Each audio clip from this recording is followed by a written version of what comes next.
Robbie Williams Rewind.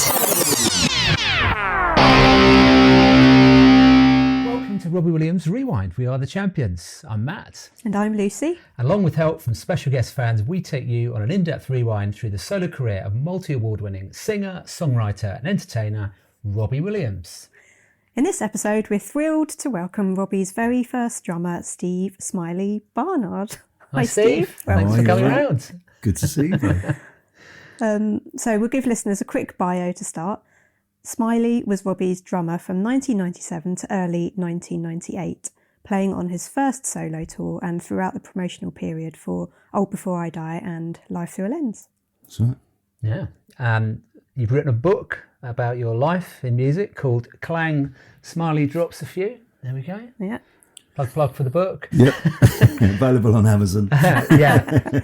Really good read. We would recommend reading it. There's some great stories in there about the time that you worked with Rob, and as well as loads of other artists. Joe Strummer, The Clash, Archive, The Alarm, Republica, Lily Allen, Noel Redding, Sia and Matt Goss. I mean, there's loads more. And you share a lot of memories about bumping into other musicians like the Gallaghers. Indeed. One particular highlight I did like about the book's really good all the way through, but there was an early part of the book that resonated with me quite a lot. Go on. You talk about hair loss. It happens to us all, apparently. As a man that's follically challenged as well, you know, mine started disappearing quite early on. Yeah. There's a joke in my hometown that it was because we lived next to a large cement works factory, and quite a lot of my friends are also bald as well. I think it's just coincidence. Something in the water. Allegedly. As I keep telling Rob, though, hair's really overrated. But I did like your chapter on hair. You know, Thank you. Not many people write chapters like that. So. It's fascinating. I find it fascinating still. I think you have to get to the thing with hair loss is you have to get through it. And once you get the other side, you never look back. It's one of those things. I never, ever think about it now, ever. But there was the 10-year period where it was just a daily big thing, man, you know. But I'm fascinated in other people. I'll often look above their eyes and just have that little look about, oh, he's had a bit of work. Yeah, we have chatted to Rob a couple of times about hair as well. Yeah, it's come up from time to time. Yeah. But I did enjoy the rest of the book. It wasn't just Thank about you very hair. much. So just to give you a bit of context about the show, obviously I was a big Take That fan, and Robbie was always my favourite, of course. We've seen him all over the world. And I first saw him in '98 at Glastonbury. Yeah. Did you? I'm a bit of a Glastonbury veteran. I went quite a lot, and I was there for that. I only remember bits of it, but you know. Yeah, nobody. Never trust anybody who remembers all of Glastonbury. But I definitely was there. You remember seeing Robert? Yeah, it was incredible. And as you know, we even interviewed him on the podcast. Yes. Yeah, which was good. Yeah. Yeah, and as you probably know, we cover his music album by album, B-side by B-side, tour by tour. We look at our favourite lyrics, our favourite memories of the past 25 years.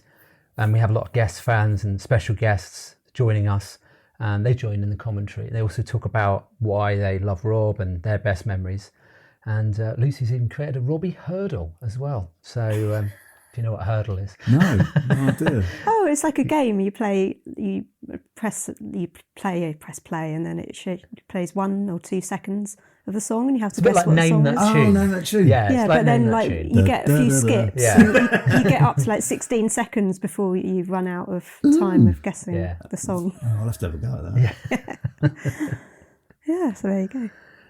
So, yeah. So, first question, can you explain to everyone why you're called Smiley? Well, I've said this before. I should have a more showbiz answer, really, but it was something quite simple. Well, back in my kind of early 20s, when I was playing a lot in lots of kind of local bands, and I think it was something as simple as there was a lot of people around at the time, and I remember someone saying, you know, Steve, drummer Steve, Smiley Steve, and it just stuck. And you know what nicknames are like? Once they stick, they stick. And one day I just thought, do you know what? Yeah, why not? And kind of professionally as well, it was kind of a bit different. Yeah. And I went with it a couple of times, and people just went with it, and that was it. So Yeah, it's stuck. It's annoying on a Monday morning when it's raining, but generally I'm quite a smiley chap anyway. So, you do play up to it a little bit. But I've always, whenever I was playing as well, I was always kind of happy. Yeah. So it radiates, and people definitely get a positive vibe if you smile, especially in music. And you kind of on stage as well. It's a great connector between people. Like Robbie's a great example where he used to turn around and you just have that moment, and fans love it. Yeah. They love the connection between. There's nothing worse than watching a bunch of shoegazers. Yeah, I agree. I agree with Yeah. that. Absolutely. Definitely. So there you go. There's Okay. my showbiz answer. Well, it's a lovely nickname to have, isn't it? Yeah. It could have been a lot worse. So you can't remember who actually came up with It's my friend Jeff, I think, from my friend who lives in Ireland. I'm sure I'll give that to Jeff Ward. Yeah. Okay. Yeah. Very well-known producer, friend of mine. So let's discuss some of your journey prior to Robbie. You knew Chesney Hawkes growing up. I did know Chesney. Yeah, I think everybody's got some sort of claim to fame when they're kids. Like a mum and dad or an auntie or whatever will know somebody. And ours was, my dad knew Chip Hawkes, who was in the Tremolos. So as a kid, we used to go and see Uncle Len and Auntie Carol, who were Chip, and his wife Carol, she was on like the Golden Shot. Do you remember the Golden Shot? No. You're probably too young. I but do it was have like a vague memories of 70s it, yeah. TV show. Oh, She right. was like kind of one of the women on that. So they were the ultimate showbiz in our world. Yeah. They'd come round and see my mum and dad for dinner, and we'd go to their big house with their swimming pool. And they had 3 kids. And I always remember the first time I heard, oh, this is Chesney. I was like, Chesney? What sort of name is that? Never heard that name. Yeah. They had Chesney, Jodie, and Keeley, they would, at the time they were younger than me. I was a bit more kind of obsessed with Uncle Len, being in the Tremolos and being a 60s pop star. And but later, obviously, I reconnected with Chesney. Jodie, I've been mates with for years. I saw Ches recently. He was in my studio recently. Oh, right. He is the nicest man you Yeah. will ever meet. And he's still incredibly famous. But everybody loves him. Yeah. I don't know what he's done. I don't know what his magic formula is, because some people, or most famous people, have got their lovers and their haters, haven't they? Like Rob's a great example. If you ask 20 people in the street, do you like Robbie Williams? 10 will say yes and 10 will say no. Yeah. Right, it's fact.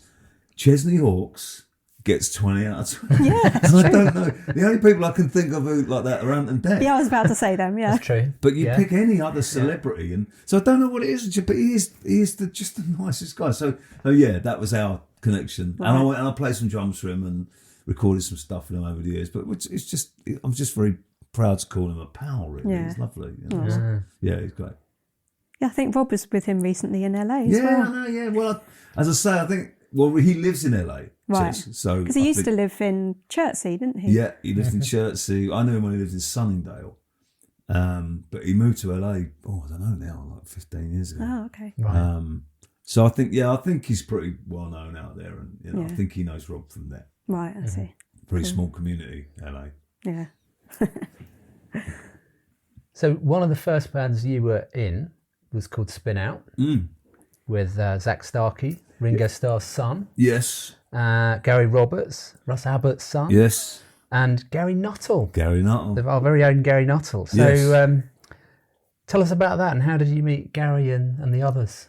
Well, again, the scene I was talking about when I became Smiley, it was a beautiful scene. It was a really good music scene. There was a few pubs that there was live music. There was places in Staines. There was a few places in Sunningdale, and there was a place called the Red Lion was it the Red Lion? The one that was on the A30.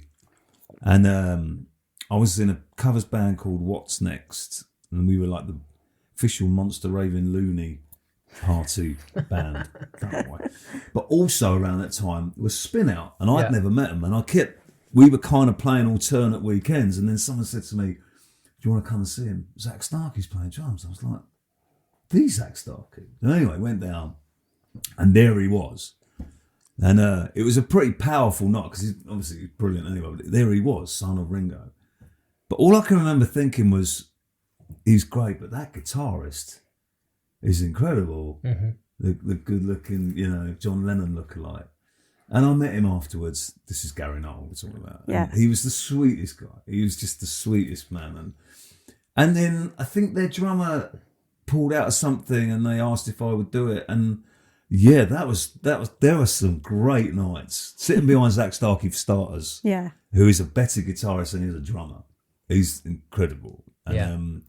so I had Zach Starkey on one side and Gary Nuttall on the other side. and it was just amazing. It was a really great time. I remember once, I used to spend quite a lot of time with Zach. And I remember pulling up, he lived in Ascot, and I pulled up. And as I pulled up outside his house, this blacked out Mercedes pulled away. And he went, I just missed my dad. I was like, really? Gutted. But yeah, so it was a brilliant time. So we all became friends. So Chesney was in that little group as well. Oh, okay. Of the Sunningdale kind of gang. And we all stayed mates. And our paths crossed years later as well. Mm-hmm. I'm still really close to Gary. Yeah. And I've done some tours that Zach's been involved in and stuff. So Must have been something in the water around there. it was a very rich water. Trust me. I always felt a little bit out of place because it's Sunningdale's quite Beautiful area. Yeah. But yeah, it was a great time. Yeah. And then one big break was touring with E17 as one of two drummers for their opening act, J-Pack. Yeah.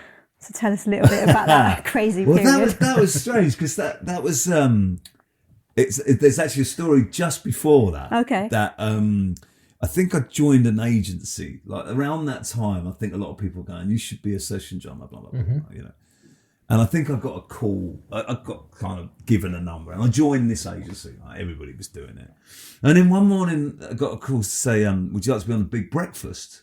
Which I loved at the time. Yeah. It was the coolest breakfast TV. Come and play some drums. I was like, "Yeah, that'd be fantastic." But they didn't say there was 100 drummers in the garden, and this was so they 100 drummers set up in. I remember that. Yeah. I remember watching. I used to watch Big Breakfast. For some reason, Yeah. I got quite Yeah. near the front and in the middle, and I don't know why. And then, 5 minutes before they were going to do it, they went, "You and you, can you come here?" And this guy, Richard Beasley, who I'd never met, and I stood there, and it was quite eye-opening because I remember Sir Johnny Vaughan said, "What's your name?" And he says, "Oh, Richard." He says, "Oh, who'd you play for?" He says, "Oh, Gary Newman." And everybody went, "Whoa, cool." And I was thinking, I haven't got any names. If he asks me and he looks at me and he went, "Who'd you play for?" And I was like, "Screaming Lord Sutch." That's all I had. I hadn't got any bigger names in my pocket at that point. I think I'd done the Mock Turtles by that point. Right. And I think so. I tried that one as well, but they weren't interested. Anyway, blah blah blah. Did the TV show, and then the following week I got a call of this same agent saying, "Do you want to go on tour supporting E17?" And this is when they were really big. This was arenas, right? This was when they were absolutely, and they were brilliant. Oh yeah, I saw them. Yeah. So I went to this, and it was with Richard, Oh right. the other drummer. Yeah. We went down to this rehearsal thinking it was going to be like, the Glitter Band or something with 2 drum kits, and it was horrendous. It was a guy on a keyboard and this kind of bit of a geezery other singer, quite angry, who used to dress up in a straitjacket on a sack barrow, and these 2 guys dressed as surgeons, I think you know where I'm going with this, would wheel him on stage in front of 15,000 people. He would get out, and then these 2 drummers would then go to the side of the stage and play these marching drums, which was basically me and Richard. So it was the funniest thing because, of course, I told everybody I'm going to be on tour and playing arenas, and everybody goes, "That's amazing." And then, of course, the reality set in. I was dressed as a surgeon with a mask on with this guy, but it was amazing because it was Peter Andre as well, who has just come on the scene, and people were going mad for him. And he was quite sweet actually. Peter, he was, he loved. He always whenever he talked to you, he'd never make eye contact. You couldn't understand why. You always realised there was a mirror behind you, and he'd be looking at me. Nice man.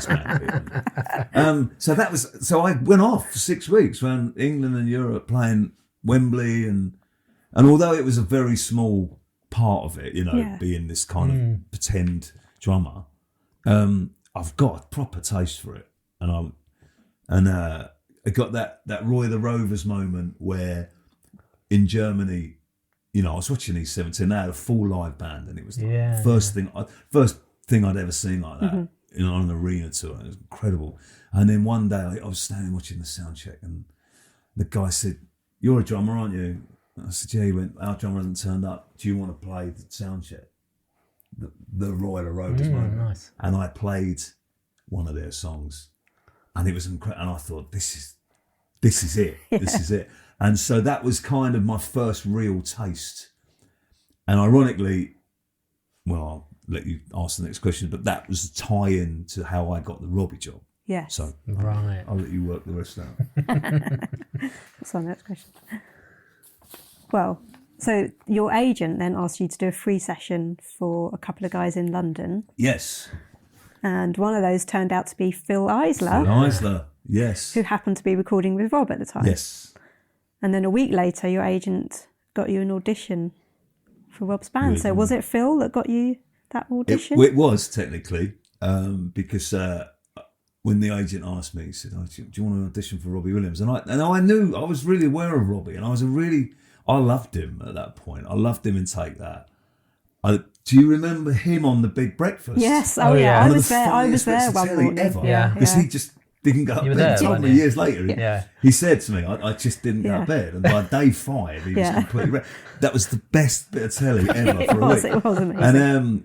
And so the guy, they called and said, do you want to audition for Robbie Williams? And I was like, oh yeah, amazing. How many drummers are there? And they were like, 26. And I said, I don't remember that.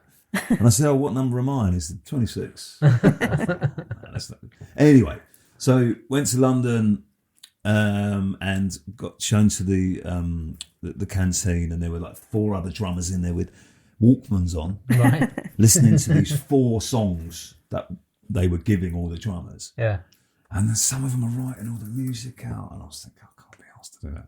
So I remember one was South of the Border, one was Teenage Millionaire.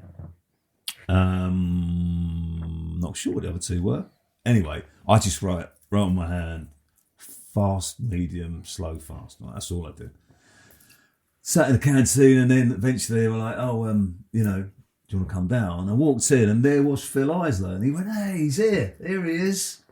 And I didn't realise, but he'd kind of tipped them off and said, this is the guy you want. And they asked the agent for my number. So the agent actually technically didn't get me that gig.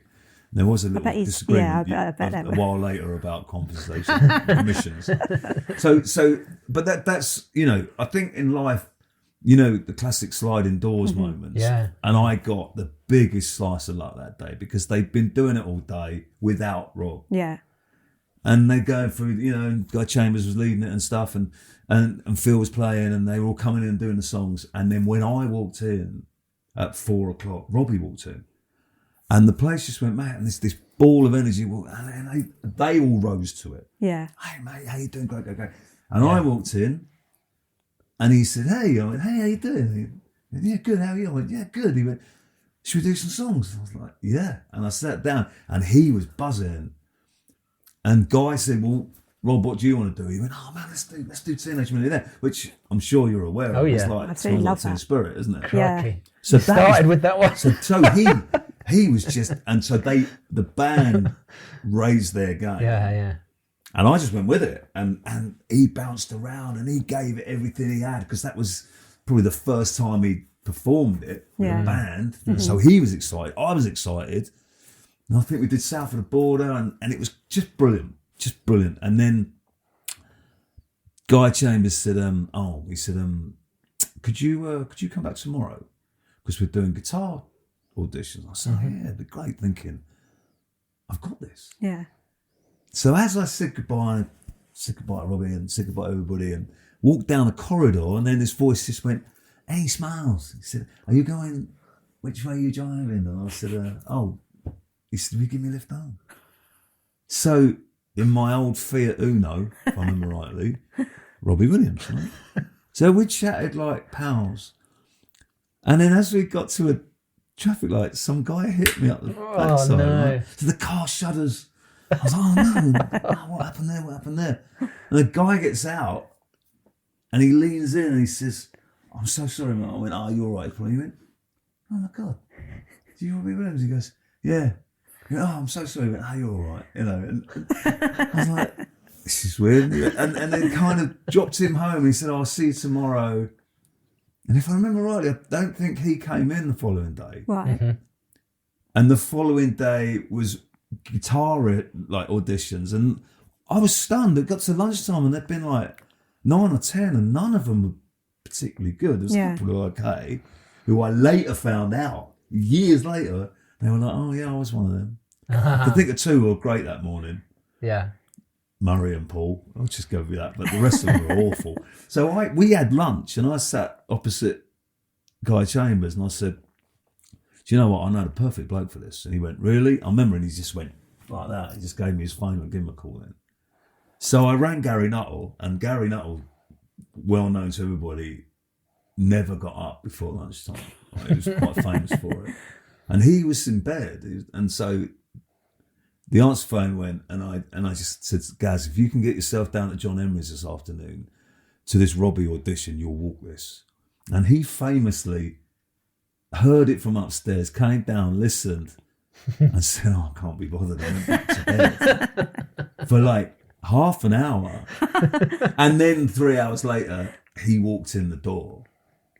And they were like, oh, this is Gary, and he met everybody, and he's very charming, Gary. He's kind of shy, but he's very charming.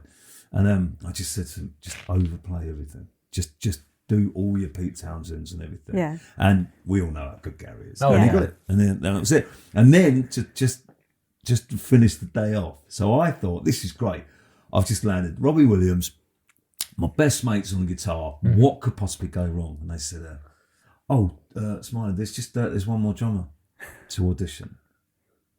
And I said, who? And they were like, Michael Lee. Now, Michael Lee was this bronzed, long-haired. He was playing with Page and Plant at the time. Right. So he was the rock drummer of the time. Yeah. He came in, and I said, do you want me to leave? And I was like, no, you can sit in the corner. And I sat and I watched him demolish this drum kit. And I mean demolish. Yeah. He smashed cymbals. He was so powerful. And he stood up at the end of it. He had all this long hair, and he kind of swished his hair around. So, when's the tour? And the guy with him was his manager, and they were like, we'll be in touch. And he walks out the door, and they just all looked at me, and I went, well, go on and ask him to play a ballad, man. I said, it's going to cost you a fortune in cymbals. And they all kind of burst out laughing and just said, no, that ain't happening. And that was it. And that was that. And I got it. That was it. Amazing. Cool. It was like the seven worlds colliding. Yeah. Know? So, yeah. So without you, Gary Nuttall wouldn't still be playing. No, and I remind him of that on a daily basis. Yeah. I did. It's funny because it's amazing he's still doing it. Yeah. Because he's the longest serving member. It's an awful lot. It's 70% to do with his voice. His voice is. Gary's got this perfect pitched backing vocal voice of which he sits behind Rob so beautifully. Yeah, he does. And I don't think they want to separate that. And he's a great guitar player as well. So, yeah. And a really nice guy. So, yeah. He's the surviving member. So the only continuous member of the band. Yeah, absolutely. It wouldn't be right without him being on stage. No. Yeah, so I take full responsibility for that, Gary. Thank you.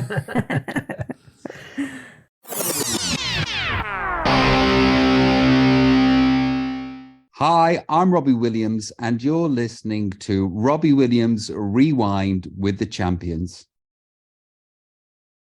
And at the audition, you heard 4 of Rob's songs. What were your first thoughts on the music? I mean, did you sort of think, a bit of an ex-boy band? Assume did you have any perception about? I was blown away. He was brilliant. He was, as I say, he bounced around like a banshee to Teenage Millionaire, and I thought at the time, this is brilliant. Quite a change from Take That, right? Absolutely, yeah. And because I knew what he wanted to do, and I'd seen the whole Glastonbury with Oasis and stuff like that, and him hanging out with Liam, and you could tell. And when we were on the E17 tour, Brian Harvey was asking one of the wardrobe women about Robbie because they were the Bad Boys. Because when we were E17, we were out to Take That, were out at the same time, and there was a lot of similarities between the two of them. They were, the kind of slightly edgy side of them. So that's what Robbie wanted to be. Yeah. And I was lucky because they were recording Life Thru A Lens at that time. So the guy actually gave him his due, said, "We're in the studio tomorrow if you want to come in. Just come and have a listen." And that's when I got to hear Let Me Entertain You, Angels, in quite a raw form. Yeah. And I was like, man, and then just Ego a Go-Go, all these just killer tunes. Yeah, they are. And I just sat there, and they were really sweet. They let me sing on one, which was really nice as well. So it was nice to be part of it. But yeah, I knew instantly that they were great songs. Instant, right? You know, and later I found out how they wrote Having Been in the Same Room. I'll tell you that later. Yeah, we'll come to that. We'll come on to that, yeah. Are you able to elaborate on why Rob called his band Muff Sandwich? I can't remember. It was a joke of some sort. I know. There's a pedal, a guitar pedal called a muff pedal, which is the biggest distortion pedal. Okay. Where Muff Sandwich came from, I don't know. It was quite funny at the time, but I don't know. Okay. I'm sure it's a little bit more lewd than I was than thinking it that could have been, pedal. Yeah. I think there's a few more connotations to I'll leave working. So you sung backing vocals on one of God's Better People? Yes, I did. Yeah. Which is lovely. And it was a really nice touch because they didn't need to do it because the album was done. Shark had done all the drums and it was pretty near the end. And Gary and I were there just to come and say hi one day. And Guy said, "You can sing, can't you?" I said, "Yeah." And he went, "Do you want to do some BVs?" Which is a nice touch because I've kind of got a gold disc out of that. Yeah. Which is, hilarious really for singing on one song. But, you take it. I gave it to my mum. It's all good. No, take it. It's a beautiful song. Yeah, it's a lovely song. So your first live TV performance was on TFI Friday? Yeah. Loved TFI Friday. Me too. What a great show. Followed by Top of the Pops for Old Before I Die. Yeah. Was that a dream come true? Having those two? Yeah. Well, it all came really quickly because it's kind of, it literally was, bam. Yeah. Here you are. Oh, Friday's TFI Friday. Following Thursday was Top of the Pops. Now, obviously, those two things in themselves are brilliant, but as a kind of, to give you an idea, TFI was live. Yeah. Like properly live. Yeah. So the funniest thing was they had a stylist at the time and they thought it'd be really funny to dress us up with in Prince Regent suits. These frilly, and I was went in the dressing room and just went, "We haven't really seriously got to wear these." And Rob thought it was hilarious. He didn't have to. I think it was his idea actually. So we had to walk, with TFI, you had to walk from the other side of the road to get into the building because the dressing room was there. So we walked across and there were white and black suits. And I straight away went, "I'm not wearing a white one." Gary wore a white one, I think. And we went across, and it was what it looked like. It was chaos, TFI, and it was absolutely live. Like it. 1,000,000% live, right? There was no, kind of, you sound checked in the afternoon, and then you got told, and when Chris Evans went, "Go," you went. And I remember because it was so exciting, because of the song was such a great, and it was a guitar intro, and then there was that great big drum fill. Yeah. Yeah. And I remember a mate of mine said to me at the time, he said, I was sitting eating my dinner. He said, "I didn't know you were doing Robbie Williams." He said, it was on in the background, and he said, without looking at the telly, he said, "I knew it was you." from listening to the He drums. said, I knew it was you drumming straight away. He said, I turned around and there you were. So, Wow. so that was on the Friday. And then the following Thursday, I think it was Top of the Pops. Now, of course, Top of the Pops, Yes. isn't it? Right? Yeah. You know, if you've got younger listeners or viewers who don't understand Oh, Top of the Pops. Top of the Pops was, we all watched Top of the Pops from early age. We've all got memories of Top of the Pops, and it was every musician's dream to be on Top of the Pops. Yeah. Right? Top of the Pops actually isn't that cool. It's Yeah. very mimed. It's very staged. There's hardly anybody there.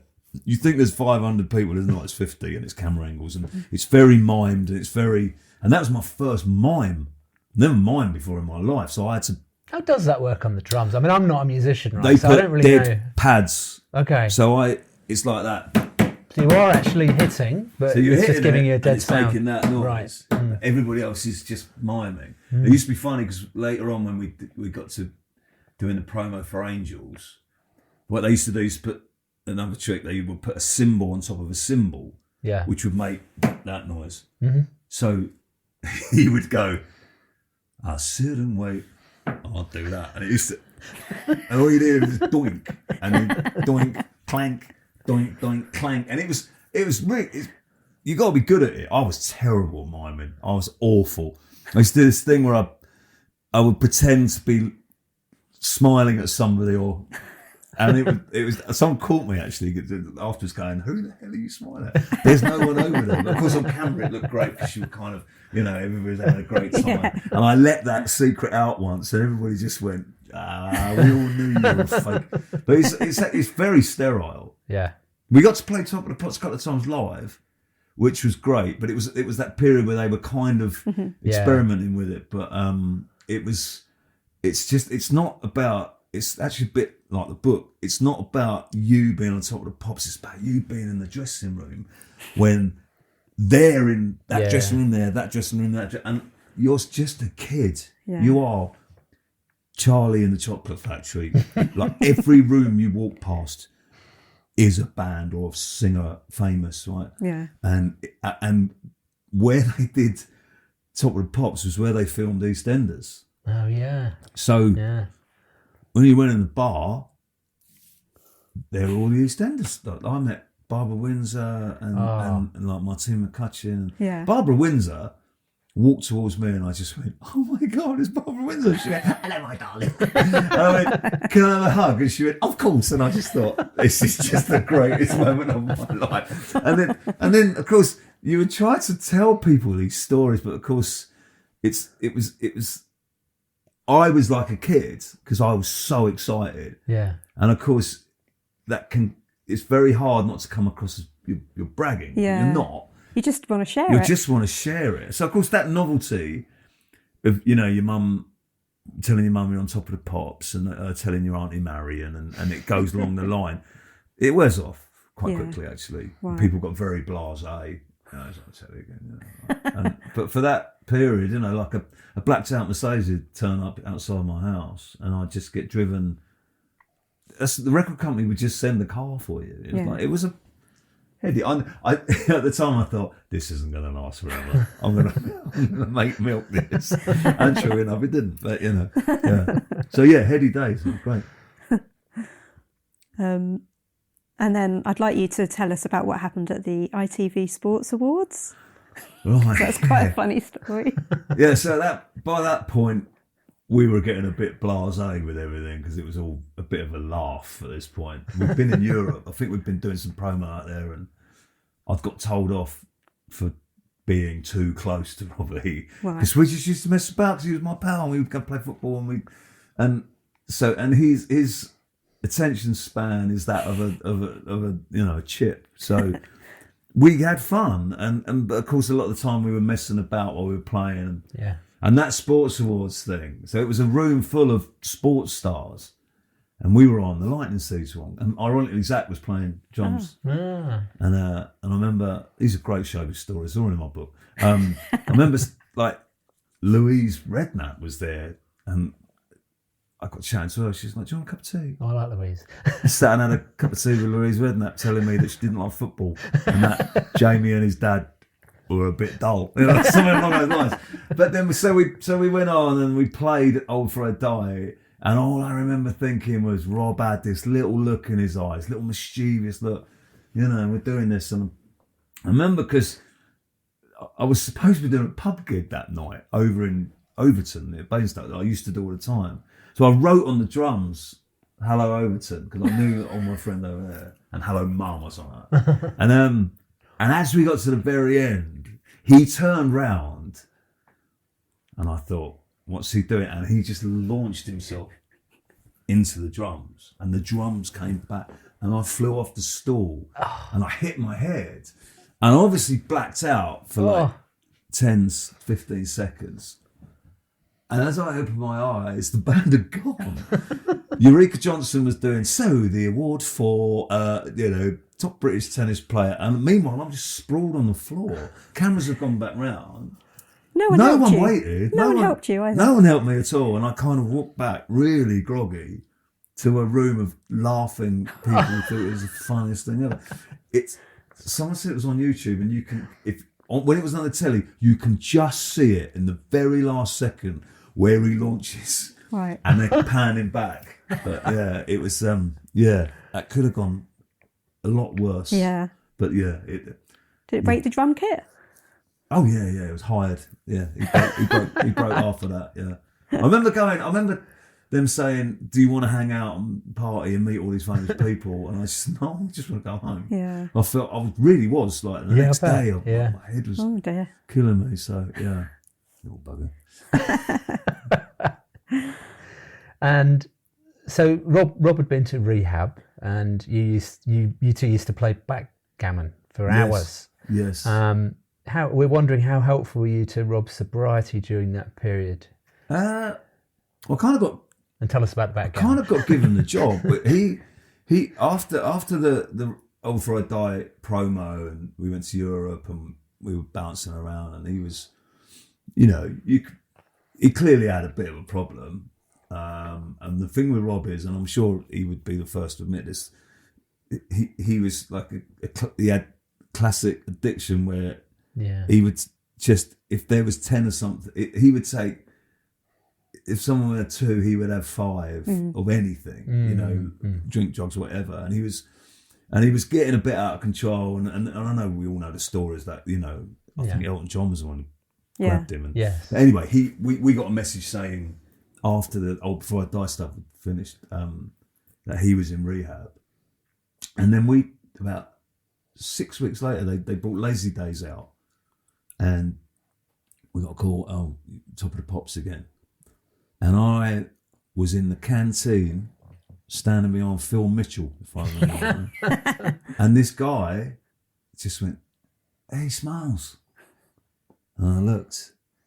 I had to do a double take because he had a shaved head. He'd lost about 2 stone. He looked incredible. And I went, whoa. And like, they had this lovely hug and everything, but he looked really different. He looked really like he'd been in rehab. And from that point on, it was like no one was allowed to drink around him, no one, and which is fair enough. But so when we went on tour or we went on promo, we both played backgammon. So I ended up basically after every gig just going to his hotel room and just playing backgammon, drinking water, watching a bit of telly until most of the time, till he fell asleep, really. Right. And then I'd leave him. There was no alcohol. I made sure there was no alcohol in the rooms and stuff. And then the first thing I would hear in the morning was him knocking on my door going, like a kid going, "Do you want to go and play football?" And, So yeah, it was, funny enough, at the end of that year, I got a letter from Tim Clark and David Enthoven thanking me for kind of being his, they call him an angel, don't they? Like if you look after somebody. Yeah. To being his angel, and it was, I didn't do it for that reason, but it was, it's just because I cared about him. Yeah. And we did crazy stuff. We just, like, I remember we watched the Michael Hutchence funeral in bed, like Eric and Ernie, right? and we watched it all night. It was on because it was in Australia. Yeah. It was on Sky News, showed the whole thing, and about 6 a.m, we just both fell asleep, and I just woke up next to him in the morning. Went right. I went right. A bit weird, you know.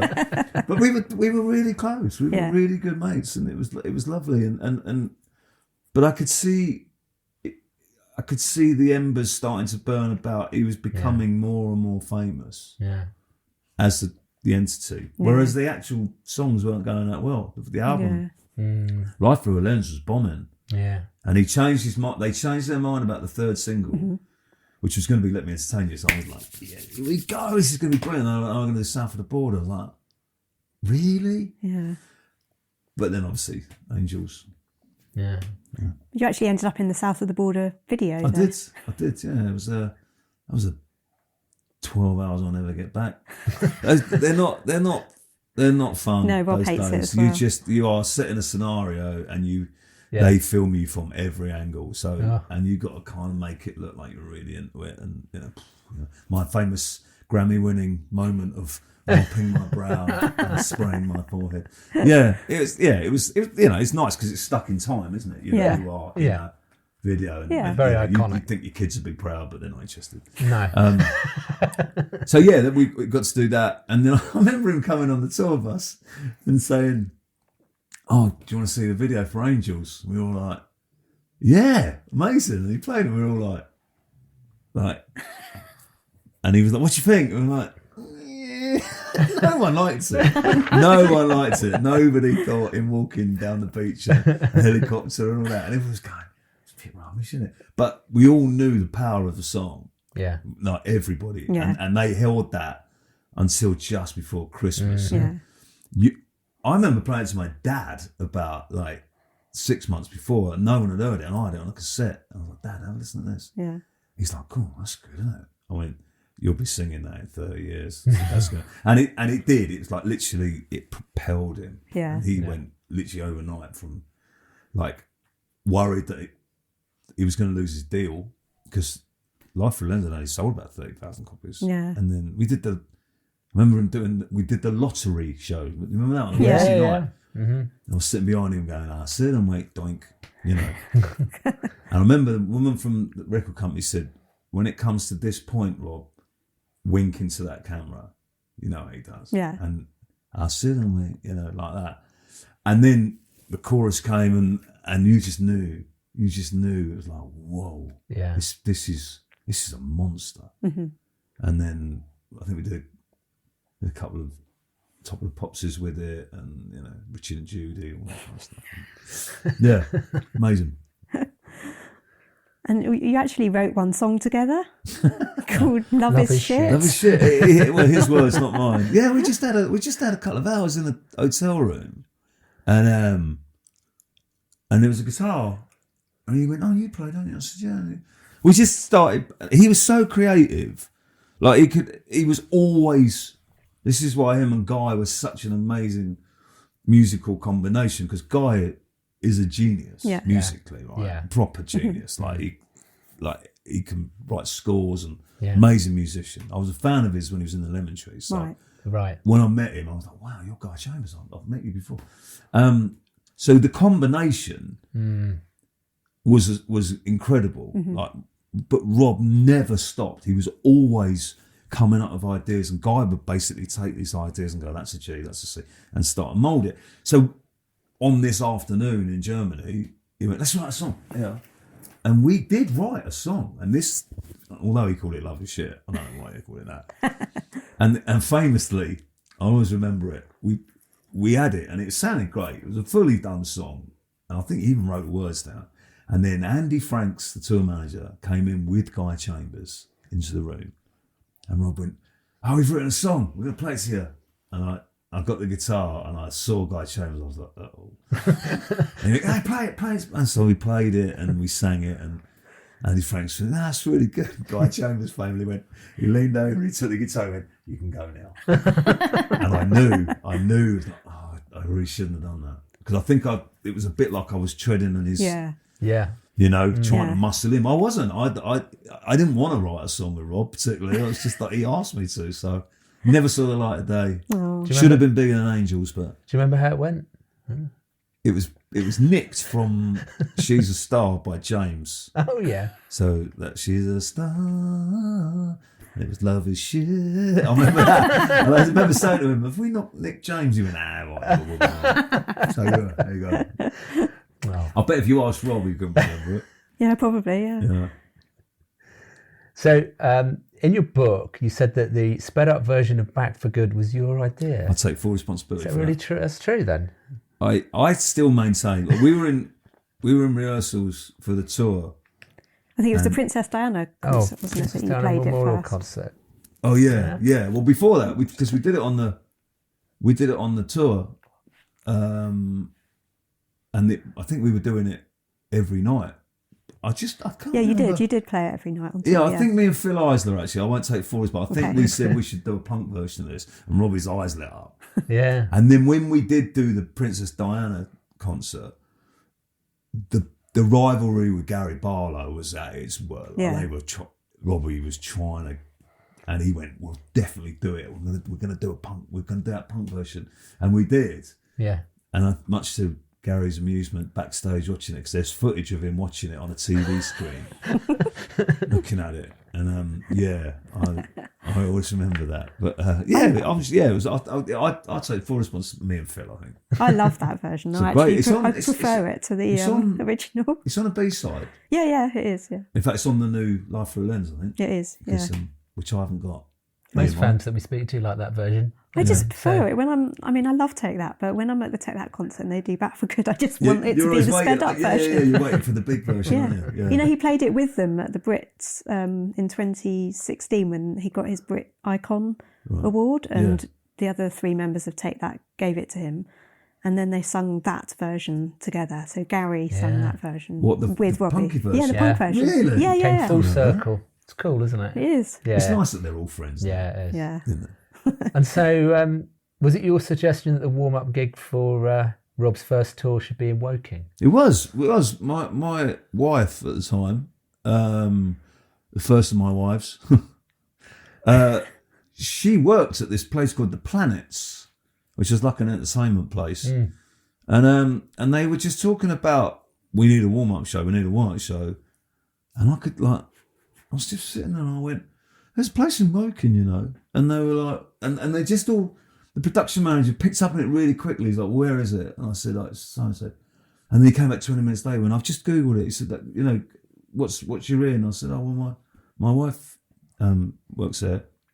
And it went really quickly. And then like a day later, they were like, right, it's going to happen. Gave me a brown envelope with some money in it, if I remember.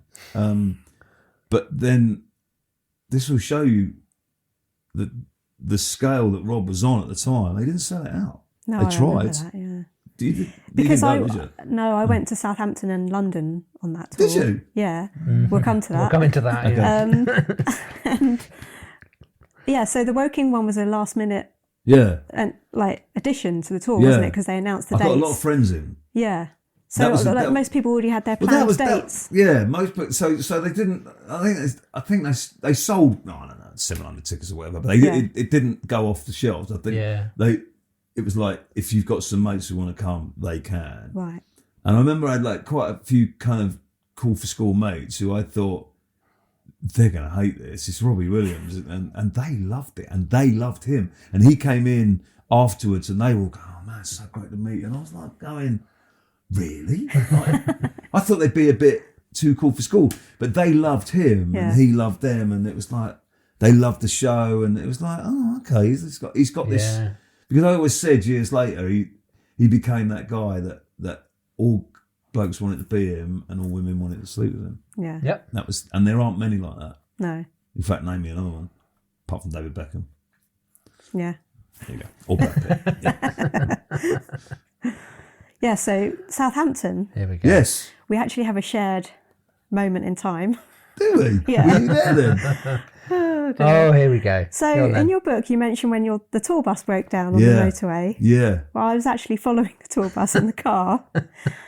And when you broke down, me and my friend Natalie stopped in the car, and Rob got out of the tour bus to have a cigarette and came and sat in my car No way. and had a chat with Your us. Ford Fiesta. And my Ford Fiesta. Yes. The three of us wedged across the front seats. So my friend was basically sat funny. on the handbrake. Did he have his big brown coat on? He did, yeah. See, I remember that. And Yeah, my mum and Yeah. dad and my auntie and uncle drove past waving at us as we were standing there. I think we were having a wee on the M3 or something. I don't remember seeing anyone having a wee. We were having a wee, trust me. I remember it clearly. Well, you weren't looking at them, were you? You were But sitting in you your had car. Robbie Williams in your car. What are you going to look at us for? You weren't looking at anything else. No. He had that kind of Trappist monk coat with a big hood.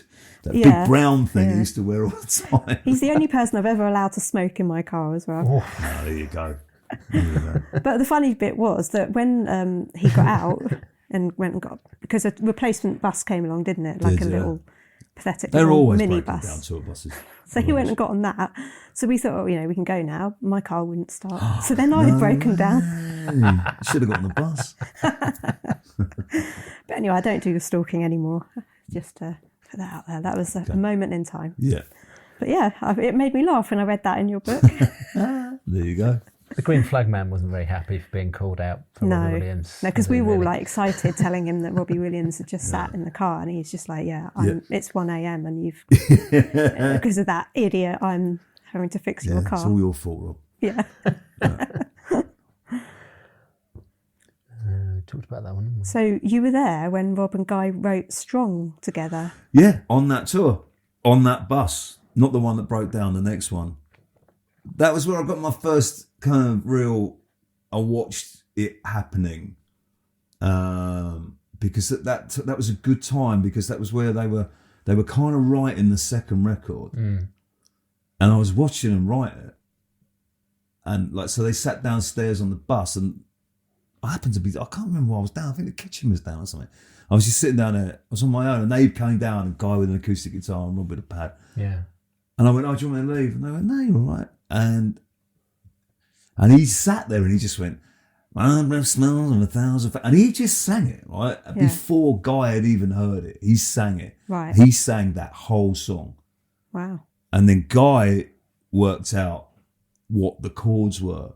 And I remember thinking, wow, this isn't Guy, this is Rob. Yeah. The song was there. Yeah. And I watched the next few. I think I drummed on Millennium, No Regrets, Strong, from the next record, Jesus and Camfan.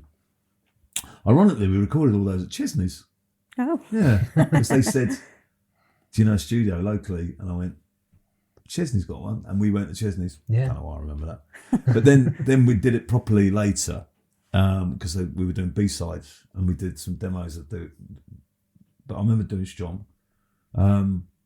But yeah, that was my first. And I think later on there was the misconception was it was all Guy Chambers and Robbie Yeah. didn't write, and I think that annoyed Rob later on. Yeah. Still does. Yeah. Because like it wasn't true. They were like the perfect foil for each other. Yeah. Well, lovely shit, Could have been. But yeah, it was amazing. And I just couldn't believe that he just had the whole song, Yeah. not just like a lyric idea or. Yeah. Yeah. And Guy literally just put the chords behind it. Right. Yeah. Right place, right time. Yeah. So yeah, talented boy. And you played on some other like B-sides, didn't you? Like, wouldn't normally do this kind of thing. Walk This Sleigh. Yep. She Makes Me High. Yeah, Rome, Munich, Rome, Love Cheat, which is my favourite. Oh, yeah.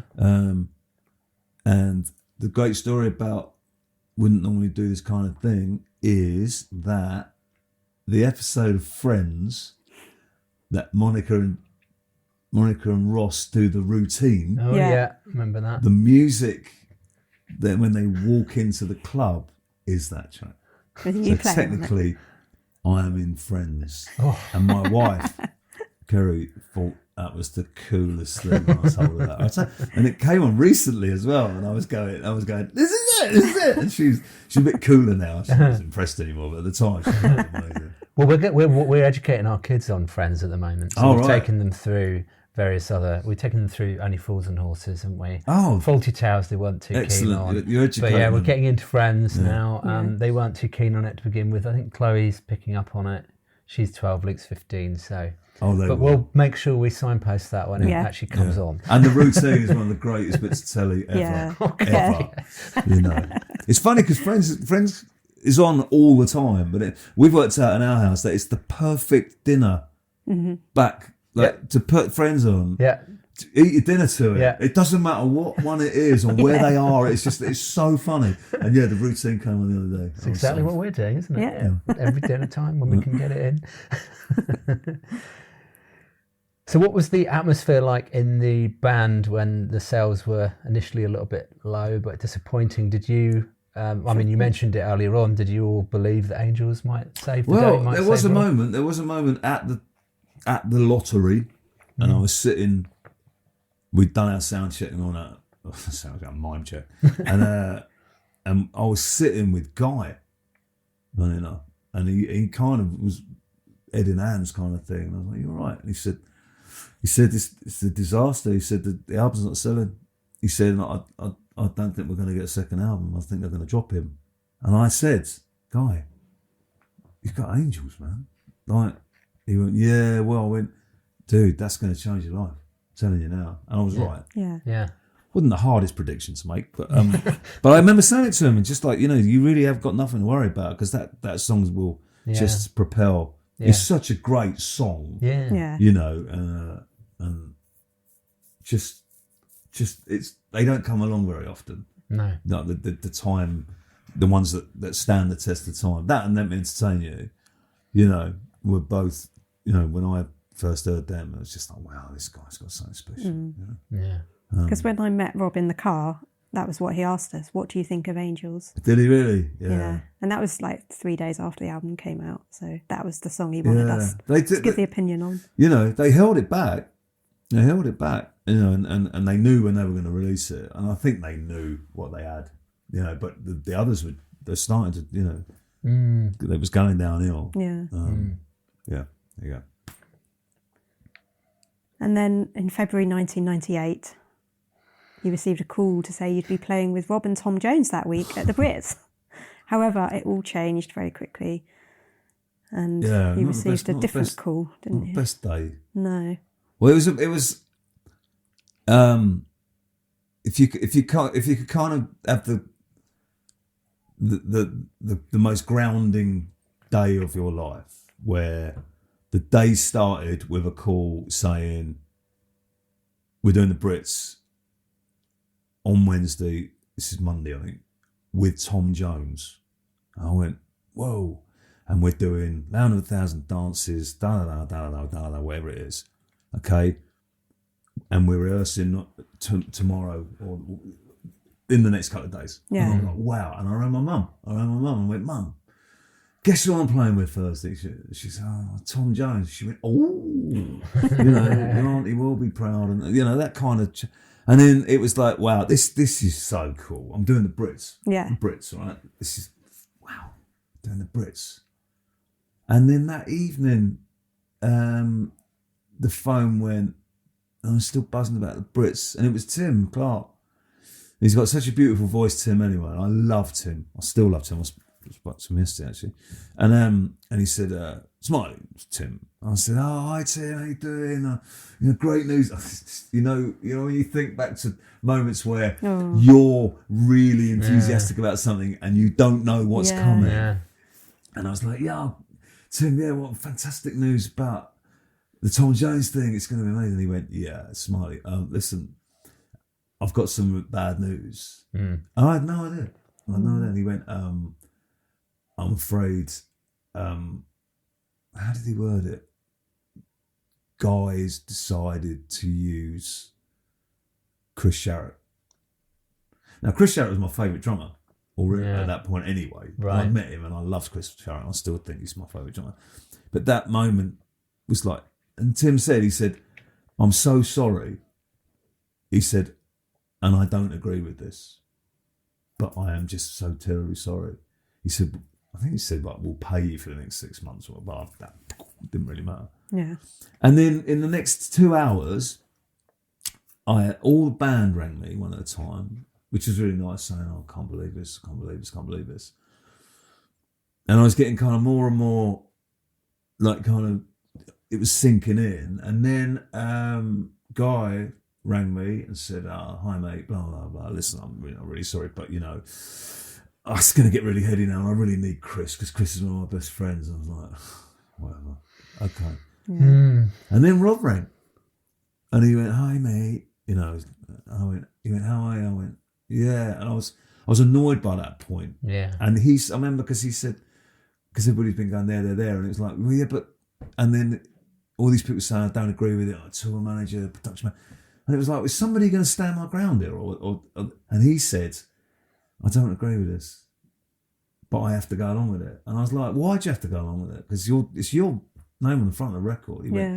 He said, "Well, Guy's kind of, he's in control and I have to go along with it." I was like, and I think I kind of went, "All right, whatever, whatever." And I put the phone down. And it was awful. It was like somebody had given you the greatest present ever. Yeah. And said, "There you go. Oh, by the way, I'm going to take it back at some point. Yeah. I'm not going to tell you when." Yeah. And I didn't see it coming. I think if I'd seen it coming, but I just got the letter from Tim saying, "Thank you for looking after Rob. Next year's going to be amazing." It was all set up. It was all ready to go. It was all fantastic. And then on was it Wednesday or Thursday, the Brits, I had a guy around fixing my brakes on my car. Right, and all I can remember was it was on, and I watched it, and all I can remember him going, "Your brakes are definitely buggers. You need the brake pads." And he was shouting from the garden, and it was on, and it was one of the hardest things I've ever done to watch it because they were having the best time. You watch it again now. Oh yeah, it's incredible. There wasn't anybody going, "Oh, poor old Smiley." No. It was like shouting. Well, they were doing their job, and Rob was in his element, and that, ironically, was the kickstart to the megastar. Yeah. That moment. Yeah. Oh yeah. And I was that close. Yeah. So it was, I've said it before, possibly the best thing that ever happened to me, actually, because I think, in hindsight, the headiness of it all, I think it would have taken me over, and I think I would have turned into a real arrogant arse, because I just think it does, without you realising it. You get sucked into that showbiz as well, and you think people are your friends, and you start doing things that it's just not you, and it's all a little bit show busy, and I just came crashing down. But actually, as a career move, it allowed me to do loads of other stuff. Whereas if I'd stayed in that, it possibly, some people can. Gaz has done it. Yeah. And Gary has just stayed with Rob. He hasn't gone off and. No. Whereas I had to kind of diversify a little bit and rediscover, other things. But yeah, it was hard. But it's that's showbiz, baby. Yeah. It took a few days. Yeah. But.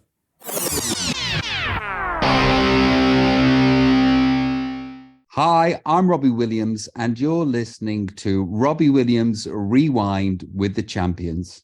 And then I'm interested, because you always say that Chris Sharrock is your favourite drummer. Yeah.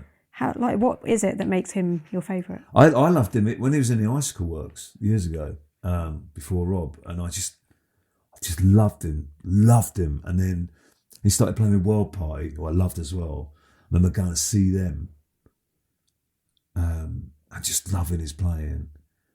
And then when we were on tour, he came to a show. He came to Liverpool, and I remember now, because everybody was like, "Oh," and then they were all over him like a rash, and I was thinking, "Oh, they still love him, even though he plays for World Party and he doesn't play for Robbie anymore." And I didn't twig. And he was lovely. He was like, "You've got it. You've got it." And I saw him over the years. I bumped into him here, there, and everywhere. And I do stuff with Ian McNabb now from the Icicle Works, and I play on some of his albums. And he's really good mates with Chris because he was in the Icicle Works. So I've got a connection. Mm-hmm. But he's a smashing bloke. He wouldn't say boot or goose, but he's still my favourite drummer. And different type of question. Have you still got the gold engraved backgammon board that Rob gave you? Yeah. Do you still play it, or is it in pristine condition? No, but there's a piece missing. Oh no! There's a piece. So that's a lovely touch, actually, because About 3 days after the Brits, the management said, "Will you come to the office, please?" And I was like, "Yeah." And I went in, and he bought me a backgammon board from Ashbury's. If you actually check prices, it's the most expensive thing I own. And he bought it, and he had my name engraved on the top. It was a really beautiful gesture, and I left him a note saying, like, that, you know, this is one of the loveliest things. Thank you so much. And we did, and you know, with the next couple of years, we still stayed in touch, and I did go to a lot of things, and you know, which in hindsight possibly shouldn't have, a couple of things, you know, where I was there, and I shouldn't have been, particularly, you know. But there was still a connection, and then it got harder because the bigger he got, the harder it was to get to him. And I don't know if you know, it's very hard to be friends with a megastar because they live in a different world. You know, it was all. Whereas before, I could just go round, and we went to the cinema a couple of times, and I went round and hung out at his house and stuff. But then it got to like trying to get hold of him through his bodyguard or through his personal assistant, and it just got stretched. And I remember, you know, I still used to go to the shows and still used to go backstage. It was all really lovely, and it was, you know, but yeah, it's the close knit friendship thing that, you know, I've still got with Gary. I wouldn't say I've got it with Robbie because you know, it's very hard to maintain that in that world. Yeah, you know. Yeah. And do you have a most memorable moment or a couple of moments that you remember from being with Rob? Well, it's all positive. It's all great. You know, that whole, you know, the final bit. It's part of time. It's dramatic because it was such a high, and it was. I'd never experienced anything like that. So suddenly I was everywhere, and it you know, it was amazing. I was famous for 5 minutes, but then I came crashing down, and as I say, it's a good thing. But I've only got positive memories, you know, and there was loads of great little things, you know. I just enjoyed hanging out with it. You know, take away who he was, and he was just a really nice fella, and a really nice bloke, and a really talented boy. And I'd said it for years.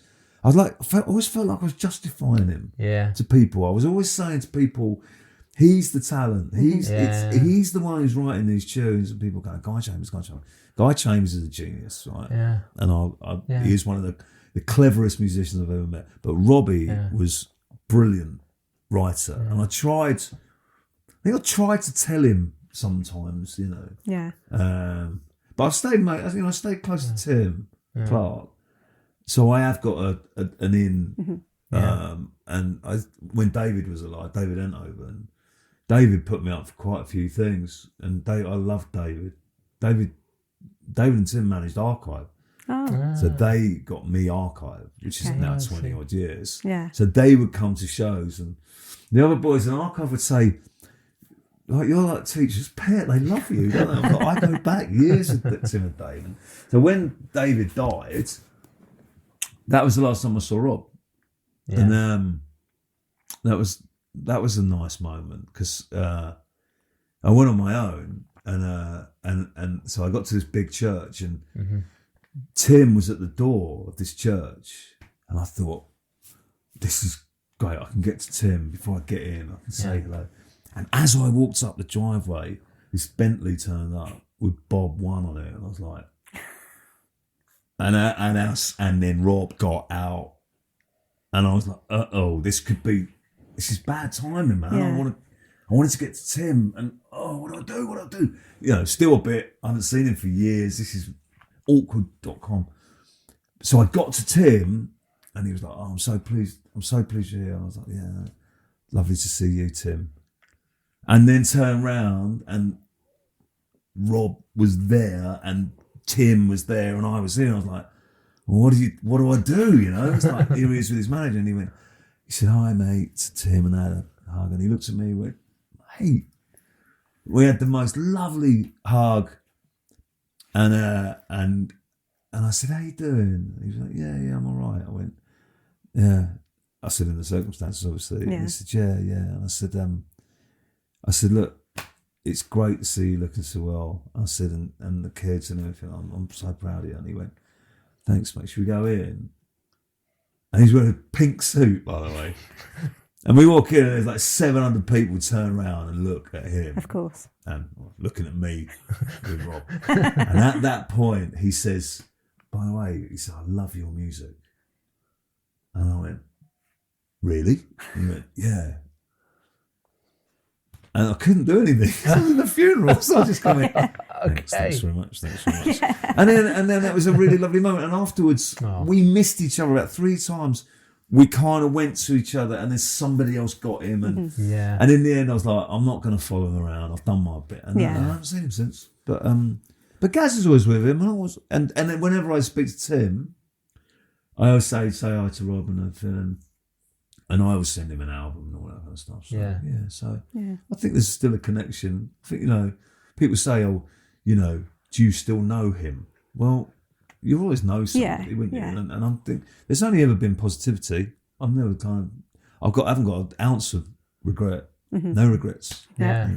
The true friendship you can pick up at any point. Yeah, absolutely. Yeah. And it's it timeless. Just because you go in different directions, I followed him religiously. I watched everything he did. And I never, apart from the Brits, there wasn't ever that time when I was like, really. It was just, I was so proud of him, and what would have been. But I was off doing, I was doing drummer by that point, and I was, which is pretty cool. And whenever I was in America and he was over there, we'd meet up. Yeah. And it was nice. Yeah. And he's been following you as well, obviously.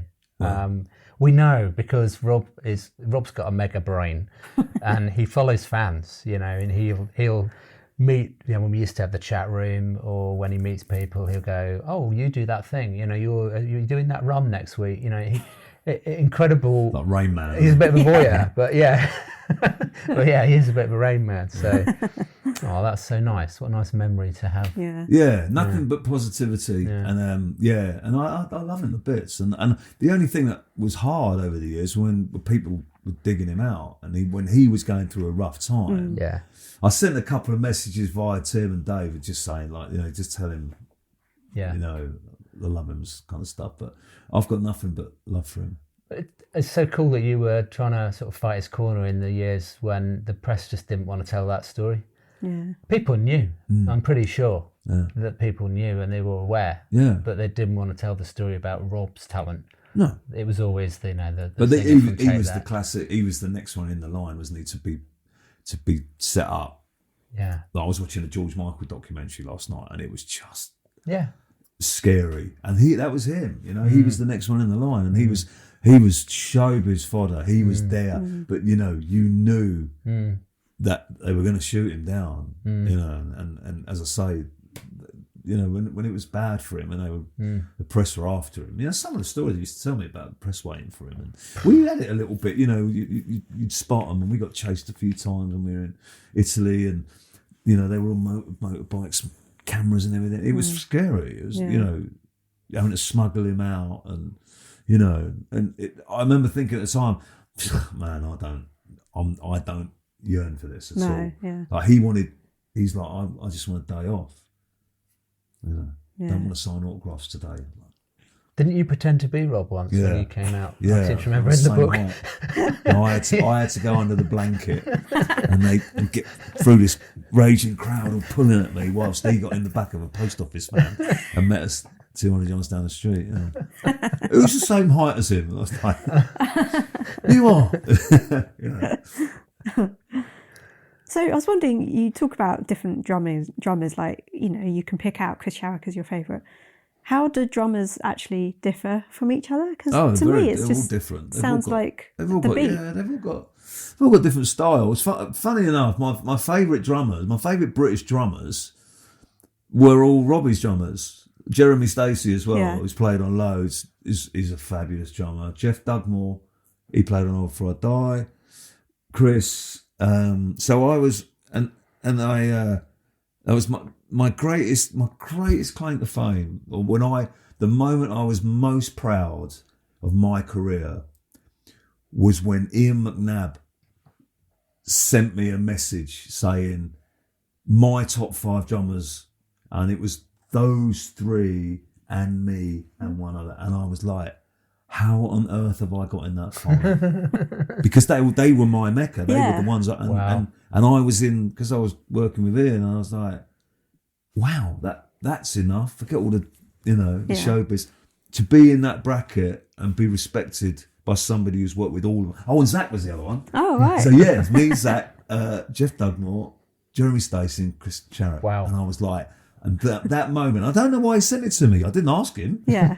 He just sent me this because he said, I've worked with all, you're the best 5 drummers. And I was like, wow. But the circle thing, because they were all Rob's drummers. Yeah. Amazing, really. Yeah. I guess you must have a similar style. Possibly, yeah. Yeah. And what do you like best about being a drummer? Well, it's the coolest job.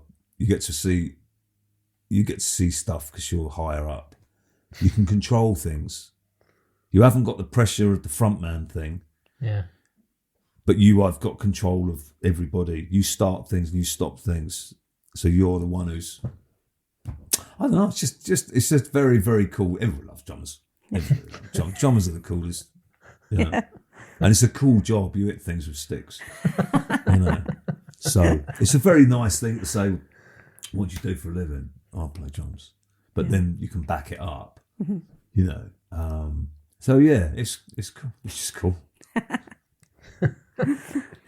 And you've written quite a few of your own albums. And they're available from your website, smileysfriends.co.uk. They are indeed. And some of them are available to stream as well. Yeah. Obviously, you told us that Rob told you that he loves your music. Yeah.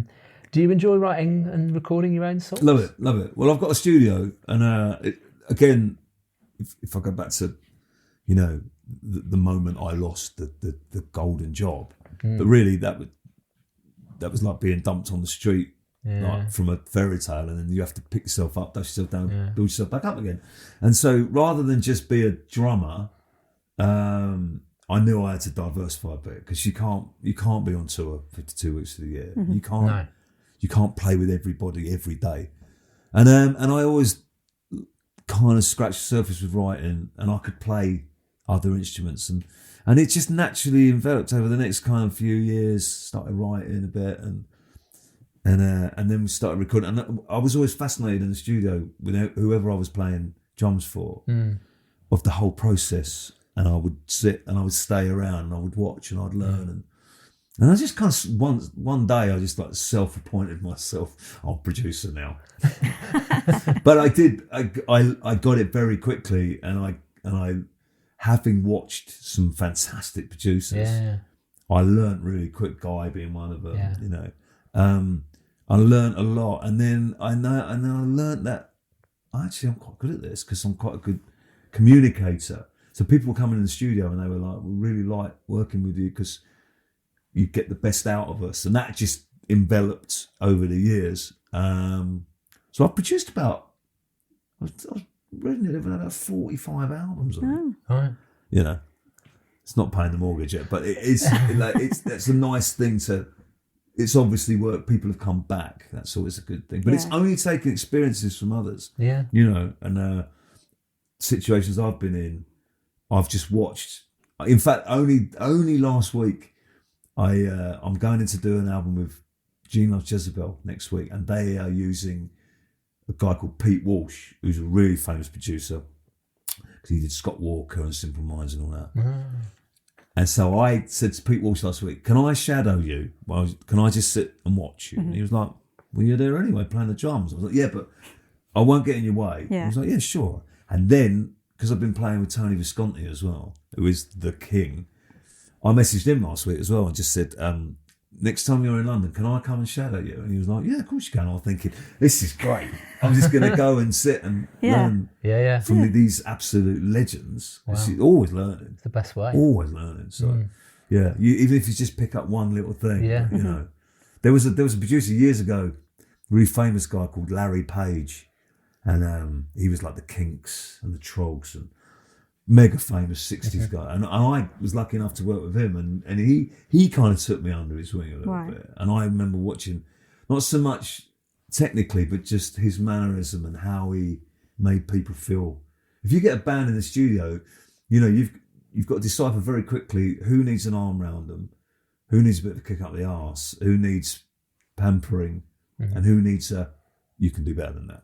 And it's, you learn very quickly, you know, to gain people's trust, because you're kind of basically there to say, no, do it again, do it again. You know? So it's been a really great, you know, the producing thing, and also because I've got a studio, I've just carried on writing really, and people seem to like the songs. So.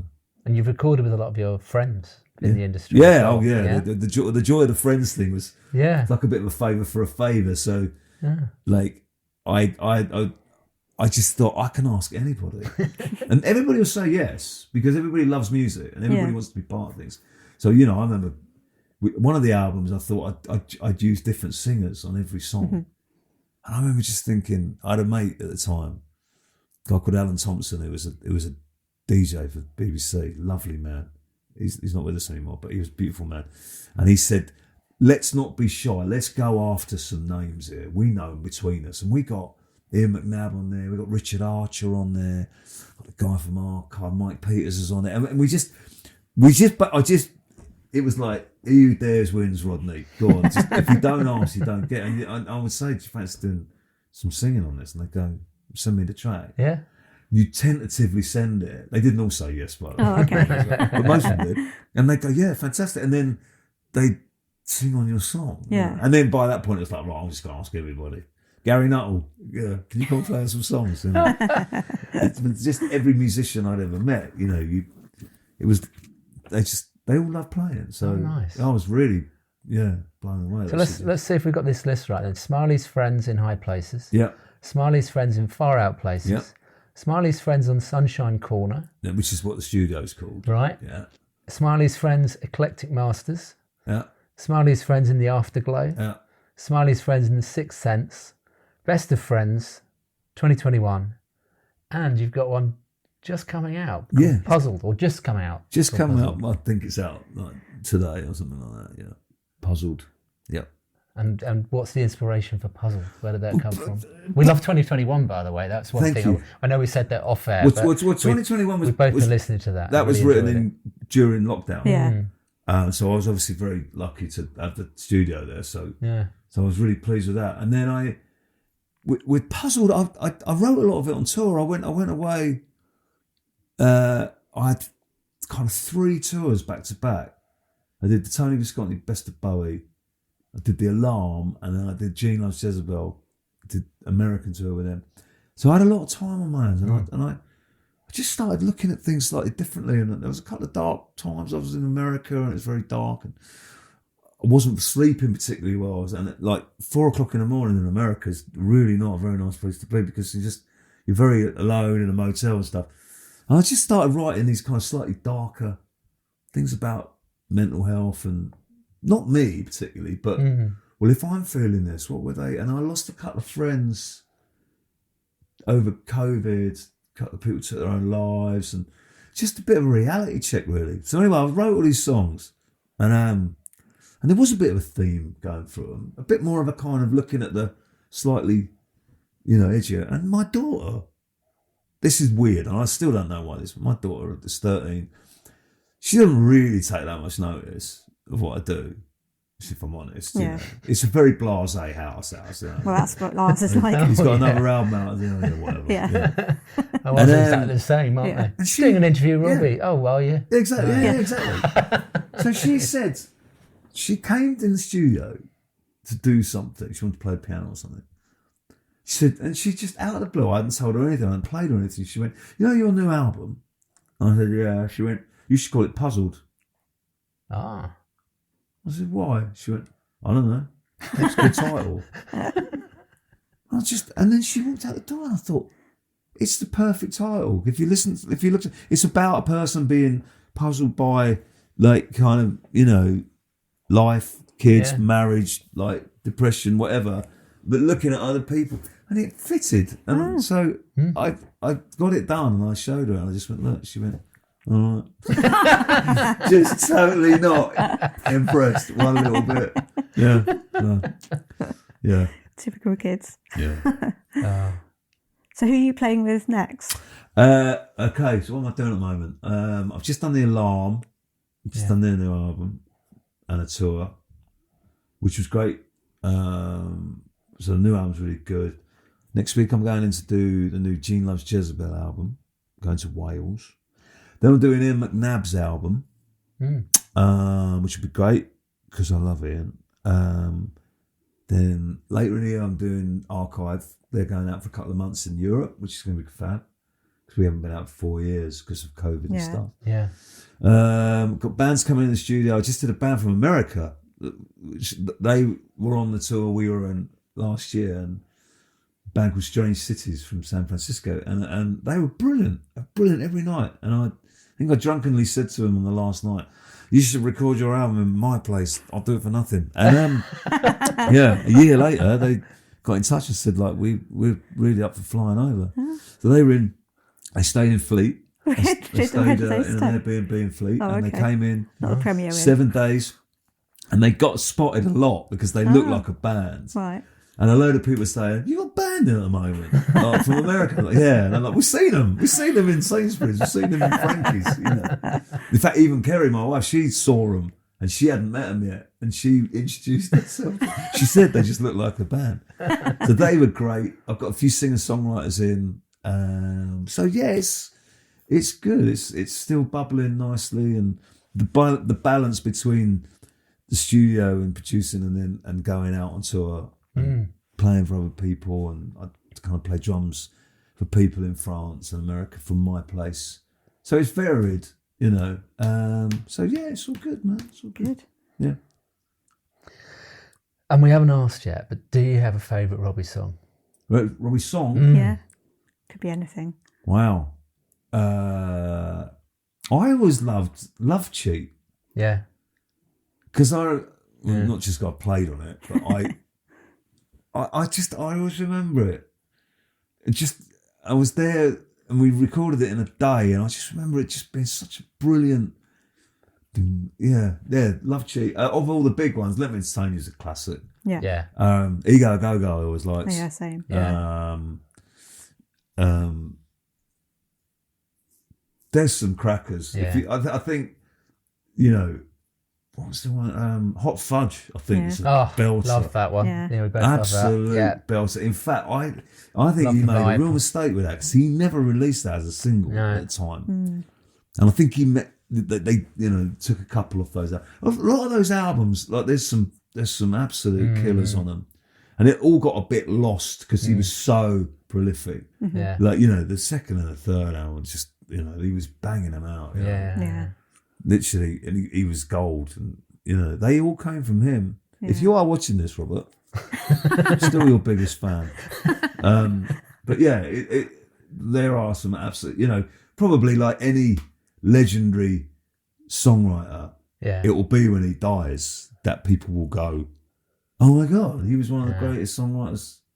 You know, there's people at the moment who We don't want people to wait that long. Well, we also hope that Better Man, the biopic, which comes out later I think later that'll raise this his year, profile. we Yeah. hope that will change things. Yeah. I think he talked to us on the interview about having a lot of floating voters, he called it, didn't he? He said about when he's playing the Isle of Wight this year, because we're going to see him.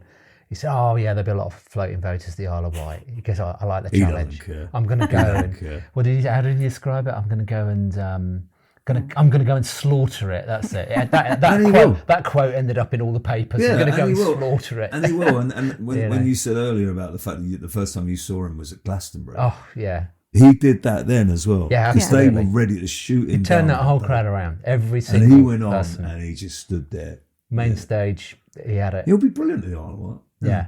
He's on really good form as well. I watched someone the other day. I'm not sure about the Gold Llama, mate. Oh, I like it. Yeah. I'm not quite digging the Gold Llama, mate, but he seems to have that real hunger for it as well. Yeah. You know. He's in a good place at the moment. He is He's in a good very place, and happy it's lovely. place. And, yeah. and as I say, I do ask Tim Me and Tim are really good mates, and Tim always tells me how he is, and Gary obviously. So yeah, and Muff Sandwich have all gone on and done some cool stuff as well. Absolutely. You know, Phil's doing amazingly well, and Andy Wallace won an Oscar. You know that? Oh, no, I don't think I did know that. Andy Wallace won an Oscar a few years ago for something he wrote. You know, that Chambers fellow did awfully well, didn't he? So, Yeah. They're good. It's a great time that, and it was a short time, but it's one that will live forever for me. Yeah. Fabulous in a very positive way as well. Yeah. And we're very biased, but iconic, timeless songs. Yeah. Just timeless. I was quite chuffed the other day when they reissued Life Thru A Lens, and I didn't realise they'd put all the B-sides on it. I've got a copy of it. I'm still waiting for it. It's just up there. Is it? You can have a look at it in a minute. Okay. Yeah. But yeah, and they are sending me a copy apparently. Oh. It's taken a while. But they are sending. But no, that was lovely because they're all just B-sides. So for them to be in one place, Yes. and I was looking at it going, oh wow, I forgot about that. It's just great. Yeah. So yeah. And the way Nice. they've compiled that's really nice because it actually. Who did we have on the episode with us? Ruben, was it? Ruben, yeah. From New Zealand. Yeah, he basically said that it feels as though you're in the studio because it's, they're playing the demo copies and, it's sort of, you can sort of feel the progression through the album, which you don't normally get to hear or see. So it's cool. Yeah. I'm really pleased they did it. I've got some early mixes of Let Me Entertain You and Angel before it went, and it was a lot edgier. Yeah. Let Me Entertain You sounded like The Who, like it was, and they smoothed it a little bit.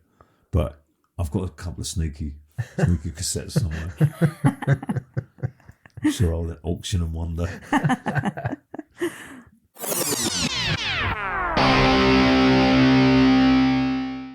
So, just before we wrap up this episode, make sure you subscribe to the podcast so you don't miss out.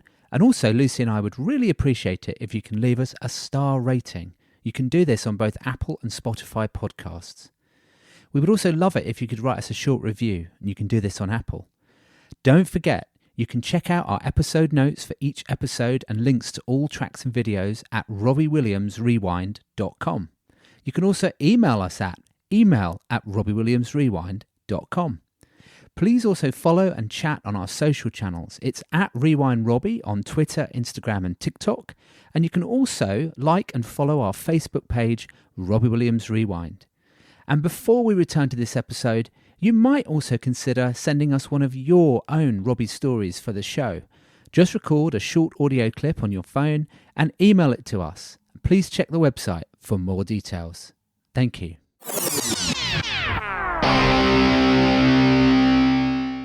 Hi, I'm Robbie Williams, and you're listening to Robbie Williams Rewind with the Champions. Right, so I think we've covered everything. Yeah. Thank you very much for coming to join us. Pleasure. No, it's lovely, and I love what you do. It's my little connection. Yeah. I don't watch anything else like related. It's your little thing on Instagram. So it's well worth watching. It's great, and it's a really nice the way you do it as well. You're not just going for the obvious character. You're picking some really nice obscure key members. Like the Steve Power one was wonderful. Yeah, we loved him. Well, he's invited us up, so we're going to have to go up there and have a second part with him, I think. Well, hopefully, yeah. We'll give him my best, don't you? Yeah. He's a very, very lovely man. Bless him. And Calvin, Rich and Danny, we're going to go up and see them at some point. Yeah, you probably don't know them. Yeah. So. Early days. Yeah. Brilliant. So thank you so much. Pleasure. Yeah. Really appreciate you joining us, and it's so lovely to hear all your stories. And they're all in the book. Yeah, they are all in Clang. Available on Amazon. I would recommend it. It's a really good laugh, and especially the chapter on hair. But the rest is much better than. I'm glad you picked up on that one. Thanks, Steve. Thanks. Pleasure. Cheers. Robbie Williams Rewind.